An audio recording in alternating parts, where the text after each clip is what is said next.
Секое лице носи своја приказна, а вистинскиот уметник знае како да ја претвори во безвременско дело. Со талент, трпение и чувство за најситните детали, нашиот денешен соговорник создава слики, дела, особено портрети, што не ја доловуваат само надворешната убавина, туку и душата на човекот. Во продолжение ќе ја видиме приказната за еден успешен уметник кој преку својата четка остава трајни спомени.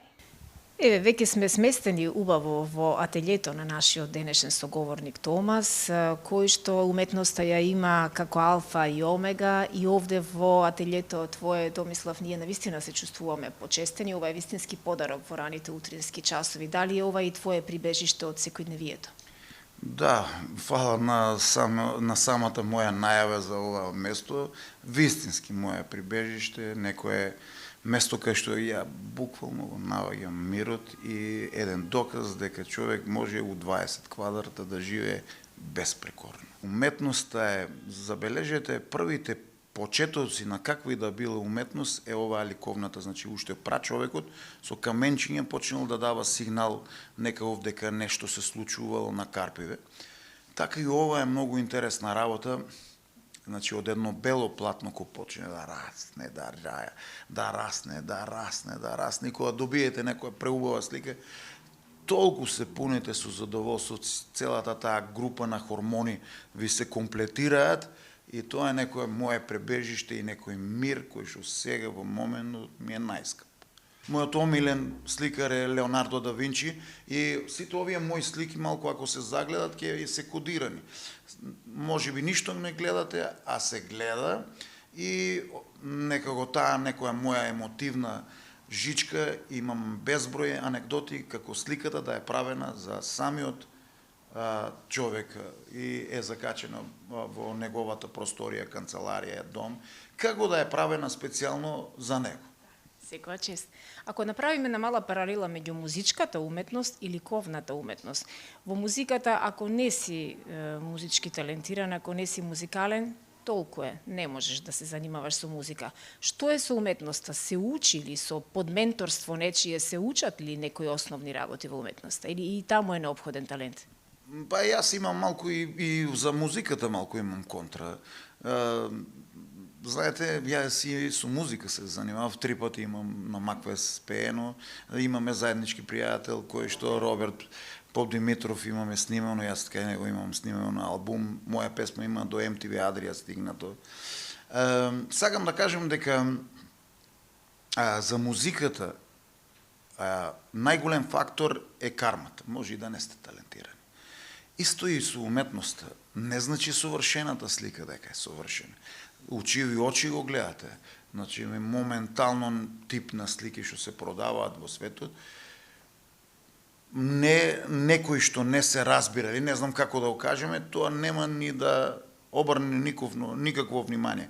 Но се доека има свој купец, која е да била база, дали е музиката од турбо, дали е од народно, дали е од джез, кога има своји клиенти, ние немаме право да кажуваме дали е добро или недобро, кога има резултат, така и ова. Ова се со уметноста, малку мислам дека е полесно, затоа што многу луѓе не се свесни дека знаат многу подобро да сликаат од тоа што мислат дека знаат. Зошто е тоа така? Затоа што не перцепираат. Например, ја тоа ги имам еден такав спор начин на учење со дечињата, да загледуваат. И цело време зборам да загледуваат каде е сенката, каде е наместено. И после едно време, кога не е битно колку убава ќе направат слика, туку треба да ја знаат формата, сенката, светлината, сите тие работи кои не треба да ти бидат дадени од некаде да ги гледаш, ти ќе имаш по автоматизам да ги знаеш дека се така се случуваат. Мислам дека и во музиката и ова, исто со работа, се учи.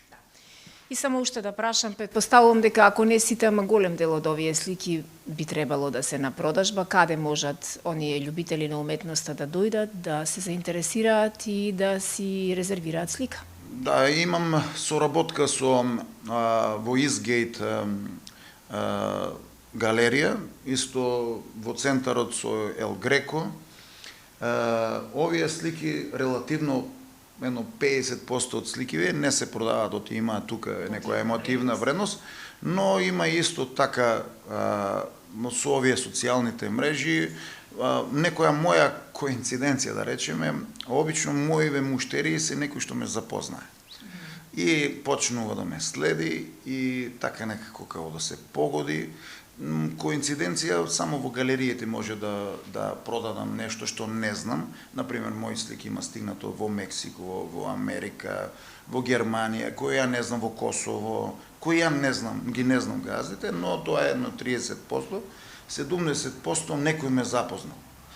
Не е тоа пријатели, ме запознал, ме се запознали, почнува баш скоро ми се случи еден пријател, случајно се сретнавме во кафана и му покажувам што работам и ги видел сликите во Eastgate и ми се јавува, овие многу убави.